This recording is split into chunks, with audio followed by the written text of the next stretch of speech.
राजस्थान को लेकर इस वक्त की बड़ी खबर, गृह विभाग से बड़ी खबर आ रही है। बांग्लादेशी रोहिंग्या के निष्कासन संबंधी नवीन दिशा निर्देश जारी। प्रत्येक जिले में विशेष टास्क फोर्स एवं होल्डिंग सेंटर की स्थापना सुनिश्चित। गृह विभाग ने वर्तमान परिस्थितियों को देखते हुए सभी जिला कलेक्टर समेत मजिस्ट्रेट को बांग्लादेशी और रोहिंग्याओं के खिलाफ निष्कासन संबंधी नवीन दिशा निर्देश जारी किए हैं।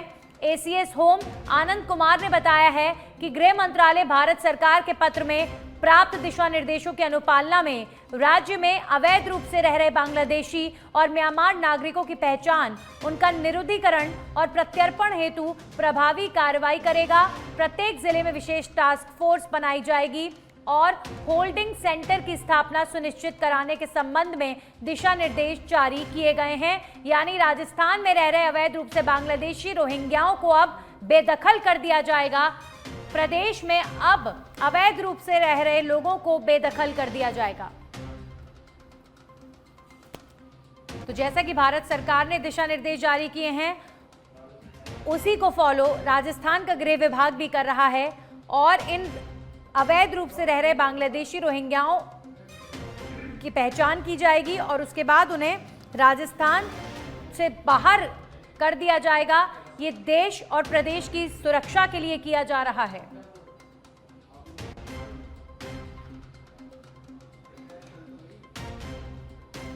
अब खबरों में आगे बढ़ेंगे। झुंझुनू में पुरानी गाड़ियों के नंबर आवंटन कर परिवहन विभाग और सरकार को करोड़ों रुपए की चपत लगाने वालों को निलंबित कर दिया गया है।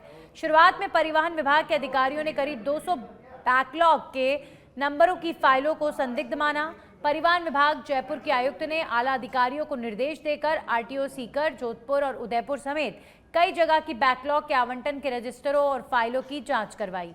जांच के बाद प्रादेशिक परिवहन कार्यालय सीकर के अंतर्गत आने वाले खेतड़ी के कार्यवाहक डीटीओ परिवहन निरीक्षक रमेश यादव, झुंझुनू के परिवहन निरीक्षक सुमित कुमार और सहायक प्रशासनिक अधिकारी गजेंद्र सिंह को निलंबित किया गया है। निलंबित करने के बाद इस फर्जीवाड़े की बात प्रदेश भर में चल रही है।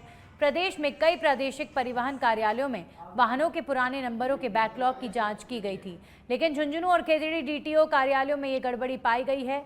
आपको बता दें कि खेतड़ी के कार्यवाहक डीटीओ रमेश यादव के खिलाफ काफी शिकायतें विभाग के पास पहले से ही थी, लेकिन अब नंबरों के फर्जीवाड़े में रमेश यादव की लिप्तता सामने आने के बाद उन्हें सस्पेंड किया गया है।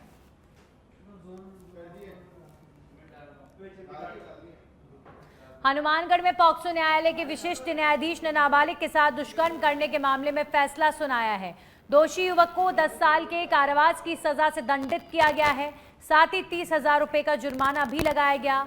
जुर्माना अदा न करने पर अतिरिक्त कारावास भुगतने के आदेश दिए गए हैं।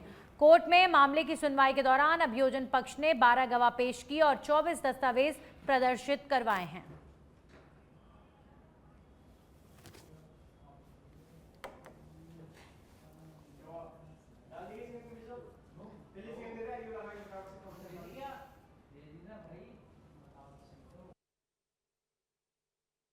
तो हनुमानगढ़ का ये मामला, जिसमें नाबालिग के साथ दुष्कर्म करने के प्रकरण में युवक को 10 साल की सजा सुनाई गई है, जुर्माना वसूला जाएगा और 10 साल की सजा मुकर्रर इसलिए हुई क्योंकि नाबालिग के साथ दरिंदगी करने वाला ये शख्स अब जेल की सलाखों के पीछे रहेगा अगले 10 सालों तक।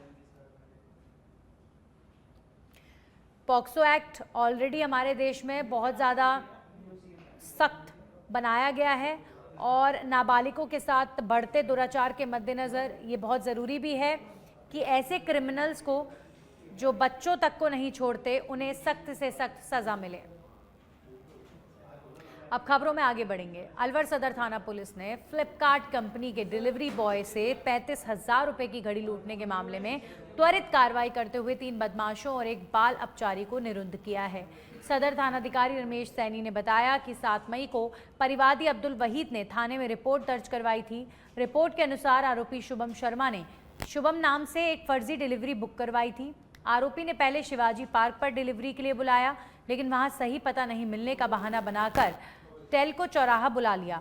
जैसे ही डिलीवरी बॉय टेल्को चौराहा पहुंचा, वहां पर एक कार में बैठे बदमाशों ने उससे डिलीवरी पैकेट छीन लिया और फरार हो गए। पुलिस ने बताया कि पूछताछ के दौरान आरोपियों ने वारदात को स्वीकार कर लिया है।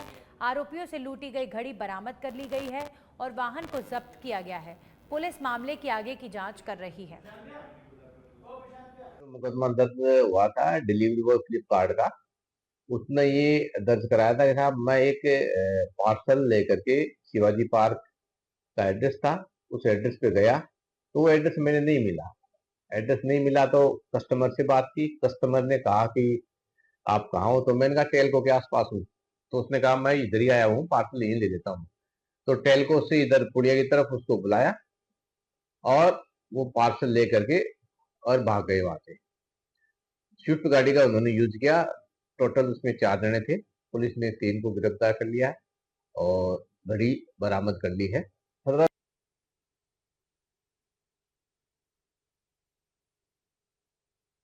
वारदात को अंजाम देने वाले लोगों को पुलिस ने गिरफ्तार कर लिया है और इसमें 3 आरोपी हैं, एक बाल अपचारी है। अभी फिलहाल इन लोगों से पूछताछ की जाएगी। 35,000 रुपये की घड़ी ऑर्डर की थी जिसे लेकर डिलीवरी बॉय पहुंचा था और उसके साथ लूट की घटना हुई। बूंदी के रायथल थाना क्षेत्र के खटकड़ पुलिया के पास ट्रैक्टर ट्रॉली पलट गई। ट्रैक्टर ट्रॉली में 30 से 35 लोग मौजूद थे, जिनमें से 5 लोगों की मौके पर मौत हो गई है। हादसा बाइक को बचाने के चक्कर में बताया जा रहा है। जानकारी के अनुसार सम्मेलन में शामिल होने के लिए जा रहे थे। घायलों को खटकड़ पीएचसी से प्राथमिक उपचार के बाद जिला बूंदी अस्पताल में भर्ती करवाया गया। पुलिस अधीक्षक कुमार शर्मा, विधायक सीएल प्रेमी, पाटन प्रधान वीरेंद्र सिंह हाड़ा मौके पर मौजूद रहे। पाली के सुमेरपुर के समीप पश्चिम राजस्थान के सबसे बड़े जल स्रोत जवाई बांध पर सुरक्षा बढ़ा दी गई है। आम लोगों और पर्यटकों के प्रवेश पर पाबंदी लगाने के बाद उपखंड स्तरीय अधिकारी जवाई बांध पहुंचे और निरीक्षण किया। निरीक्षण के बाद जवाई बांध क्षेत्र में पुलिस जाब्ता तैनात किया गया है। वर्तमान सामरिक परिस्थितियों को देखते हुए आज जवाई बांध में जो आशंकित खतरे हैं उनको देखते हुए आज शिवगंज का एडमिनिस्ट्रेशन और सुमेरपुर के प्रशासन में पुलिस और सिंचाई विभाग, नगर पालिका, समस्त प्रशासन ने आज इसका निरीक्षण किया है। तो जिस तरह की संभावनाएं हैं, इसको नुकसान की संभावनाओं के मद्देनजर क्या सुरक्षा उपाय हो सकते हैं, उनकी दृष्टि से आज ये निरीक्षण किया गया है।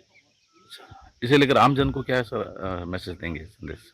आमजन को उन्हें डरने की आवश्यकता नहीं है, बिल्कुल, पर उनको सचेत रहने की आवश्यकता है और सभी लोग सुरक्षित हैं और सभी। झुंझुनू जिले के खेतड़ी नगर में स्थित बीजेपी कार्यालय में वक्फ सुधार जन जागरण कार्यक्रम के तहत जागरूकता बैठक हुई। बैठक की मुख्य वक्ता बीजेपी के प्रदेश उपाध्यक्ष और नागौर की पूर्व सांसद ज्योति मिर्धा रही। अध्यक्षता पूनम धर्मपाल गुर्जर ने की। कार्यालय में पहुंचते ही कार्यकर्ताओं ने ज्योति मिर्धा का मुस्लिम समाज के लोगों और भाजपा कार्यकर्ताओं ने पुष्प भेंट कर सम्मान किया। बैठक में मौजूद मुस्लिम समाज और भाजपा कार्यकर्ताओं को संबोधित करते हुए ज्योति मिर्धा ने कहा कि वक्फ की जमीनों से अवैध कब्जा हटाना ही केंद्र सरकार का लक्ष्य है। सीएम भजनलाल शर्मा ने मुख्यमंत्री निवास पर राज्य सेवा के अधिकारियों के विरुद्ध अनुशासनात्मक कार्रवाई के विभागीय प्रकरणों और प्रारंभिक जांच, अभियोजन स्वीकृतियों एवं धारा 17A के अंतर्गत लंबित प्रकरणों के संबंध में समीक्षा बैठक ली। इस दौरान उपस्थित अधिकारियों को राज्य सरकार की भ्रष्टाचार के खिलाफ जीरो टॉलरेंस की नीति के अनुरूप लंबित प्रकरणों का शीघ्र निस्तारण करने, जांच प्रक्रिया में पारदर्शिता सुनिश्चित करने एवं समयबद्ध कार्रवाई सुनिश्चित करने हेतु निर्देशित किया। सीएम शर्मा ने कहा कि राज्य सरकार आमजन को संवेदनशील, पारदर्शी और भ्रष्टाचार मुक्त सुशासन देने के लिए प्रतिबद्ध है।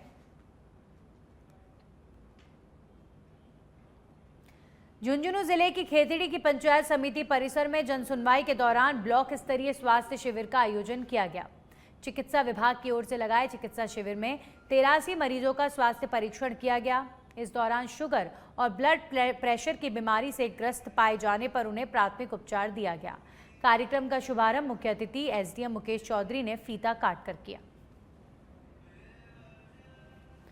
हनुमानगढ़ से खबर आ रही है, जंक्शन औद्योगिक क्षेत्र में फैक्ट्री में लगी आग। आग बुझाने के प्रयास में जुटी 2 दमकल केमिकल फैक्ट्री में आग लगने के कारणों का भी फिलहाल खुलासा नहीं हुआ है। फैक्ट्री में कई तरह की रासायनिक गैसों से खतरा बढ़ सकता है। ऐसे में सारे एहतियात बरते जा रहे हैं और फायर ब्रिगेड मौजूद है। आग बुझाने के प्रयास लगातार हुए हैं। युद्ध जैसे हालात में तनाव के समय ऑपरेशन सिंदूर के रूप में अदम्य साहस का परिचय देने वाली भारतीय सेना को संबल प्रदान करने के उद्देश्य से बुद्ध पूर्णिमा पर 12 मई को सुबह 7 से 12 बजे के बीच गायत्री परिवार की ओर से देश विदेश के 24 लाख घरों में एक साथ गायत्री यज्ञ करवाए जाएंगे। इसको लेकर सुजला क्षेत्र में भी जोरदार तैयारियां चल रही हैं। पाबोलाव बालाजी धाम के सामने स्थित मां गायत्री की ढाणी में नैनो यज्ञ के खास किट तैयार किए जा रहे हैं, जो 2100 घरों में वितरित किए जाएंगे। संस्थान की संचालक ईशा गुर्जर ने बताया कि मां गायत्री से ढाणी में नैनो यज्ञ के 11,000 किट तैयार करवाए गए हैं, जिनमें से 2100 किट सुजानगढ़, जसवंतगढ़, लाडनू समेत आसपास के गांव में वितरित किए जा रहे हैं। इस पैकेट से जड़ी बूटी के मिश्रण से गाय के गोबर से बना दीपक, कपूर और हवन सामग्री शामिल है। गुर्जर ने बताया कि यज्ञ के समय कपूर को गोबर के दीपक में रखकर घी की आहुति के साथ प्रज्वलित कर यज्ञ सामग्री से गायत्री मंत्र की 24 आहुतियां देने से यज्ञ संपूर्ण हो जाएगा।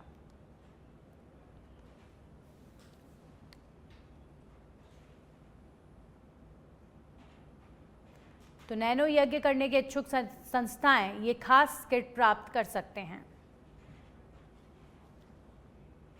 अब खबर 12 से। 12 में छीपा बड़ौद अस्पताल में अज्ञात चोर 2 बाइक चुराकर फरार हो गए हैं। चोरी की घटना सीसीटीवी कैमरे में कैद हो गई, जिसके आधार पर चोरों को पहचानने की कवायद की जा रही है। वहीं चिकित्सालय निदेशक हरिओम पाराशर और डॉक्टर परमानंद शर्मा ने बताया कि मामले को लेकर पुलिस में रिपोर्ट दर्ज करवाई गई है।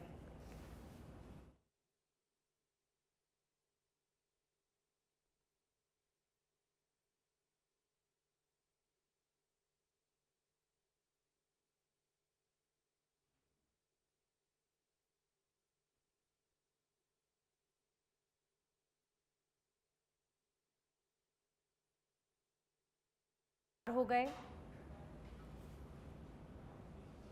और अब खबर धौलपुर से, जहां पर ग्रामीणों को पीने के लिए पाइपलाइनों से गंदा और बदबूदार पानी पीने को मिल रहा है, जिसको लेकर ग्रामीण गंदा पानी पीने को मजबूर हैं। ग्रामीणों ने बताया कि सप्लाई के दौरान नलों से बदबूदार और साबुन जैसे झाग वाला पानी आ रहा है, जिसे पीने की तो दूर कपड़े धोने के काम में भी नहीं लिया जा सकता। ग्रामीणों ने लाइनों को जल्द सही करवाने की मांग की है। मैं गुलाबबाग में दुकान करता हूँ हलवाई की, नाश्ते की। 3, 4, 5 साल से गंदा पानी नलों में आ रहा है। इसकी शिकायत मैंने सब जगह की, आज तक कोई सुनवाई नहीं हुई। मैं और 3 दिन से पानी लाता हूँ, आलू वालों से डलवाता हूँ, जल्दी अच्छा में चला जाऊँ। बहुत परेशान।